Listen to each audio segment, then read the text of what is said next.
மணி வான்மழை மேகங்கள் நீர் தெளிக்க வாடிய தேகங்கள் சேர்ந்திருக்க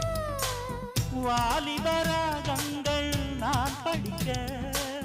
நூலிடை தாழாமல் நீ துடிக்க சின்ன பூவை தேன் நிலாவை தொட்டு விளையாட ஆனந்தம் கூடாதோ பாண்டியனின் ராஜ்யத்தில் புயலால வேண்டி நின்ற பைங்கிளிக்கு புயலால கையில் தந்தே கல்யாண மாலை மையல் கொண்டே நான்